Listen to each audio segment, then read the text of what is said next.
ನಮಸ್ಕಾರ ಸ್ನೇಹಿತರೆ, ನೋಡಿ ಇವತ್ತು ಬಂದಿರೋಂಥ ಜಾಗ 32 ಗುಂಟೆ. ಈ ರಸ್ತೆಗೆ ಹೊಂದ್ಕೊಂಡಾಗಿದೆ. ಮಳವಳ್ಳಿಯಿಂದ 15 ಕಿಲೋಮೀಟ್ರ್ ಆಗುತ್ತೆ, ಮೈಸೂರಿಂದ 50 ಕಿಲೋಮೀಟ್ರ್ ಆಗುತ್ತೆ, ಬೆಂಗಳೂರಿಂದ 115 ಕಿಲೋಮೀಟ್ರ್ ಆಗುತ್ತೆ. ಸುತ್ತ ಫಾರ್ಮ್ ಹೌಸ್ಗಳೇ. ನೋಡಿ ಈ ರಸ್ತೆಗೆ ಬಂದಿರೋಂಥ ಜಾಗ ತುಂಬ ಬ್ಯೂಟಿಫುಲ್ ಆಗಿದೆ. ನೋಡಿ ಜಾಗ ತೋರಿಸ್ತೀನಿ. ಒಂದು ರೋಡ್ಗೆ ಒಂದು ಇಲ್ಲಾಂದ್ರೆ ಒಂದು 100-120 ಅಡಿ ಬರುತ್ತೆ. ಜಾಗ ಮಾತ್ರ ಇದೇ ಥರ ರೆಡ್ ಮಣ್ಣು ಬ್ಯೂಟಿಫುಲ್ ಆಗಿದೆ.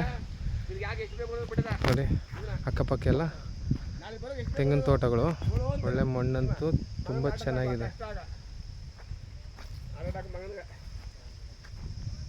ಜನರಲ್ ಪ್ರಾಪರ್ಟಿ, ಲೀಗಲ್ ಆಗಿದೆ ಡಾಕ್ಯುಮೆಂಟು. ನೋಡಿ ಸುತ್ತ ಬಾಳೆ ಹಾಕಿ ಮಾಡಿದರೆ ಒಂದು 10-15 ತೆಂಗಿನ ಮರನೂ ಬರುತ್ತೆ ಇದಕ್ಕೆ. ಮಣ್ಣಂತೂ ಇದೇ ಥರ ಇದೆ. ನೋಡಿ ರೋಡ್ ಅಂತೂ ತುಂಬ ಚೆನ್ನಾಗಿದೆ. ವಿಲೇಜ್ ಟು ವಿಲೇಜ್ ಹೋಗುವಂಥ ರೋಡು, ಬಸ್ಸು ಓಡಾಡುತ್ತೆ ಈ ರೋಡಲ್ಲಿ, ಬಸ್ ರಸ್ತೆನೂ. ಜನರಲ್ ಪ್ರಾಪರ್ಟಿ, ಲೀಗಲ್ ಆಗಿದೆ ಡಾಕ್ಯುಮೆಂಟು. ಅಕ್ಕಪಕ್ಕ ಊರು, ವಿಲೇಜು 500 ಮೀಟ್ರ್ ನಿಯರ್ ಇದೆ. ಮಣ್ಣಂತೂ ಇದೇ ಥರ ಮಣ್ಣು ತುಂಬ ಚೆನ್ನಾಗಿದೆ. ಇವರು 2,25,000 ರೂಪಾಯಿ ಫರ್ ಗುಂಟೆ ಹೇಳ್ತಾಯಿದ್ದಾರೆ. ಸ್ಲೈಟ್ಲಿ ನೆಗೋಷಿಯಬಲ್ ಇದೆ ಕೂತ್ಕೊಂಡ್ರೆ.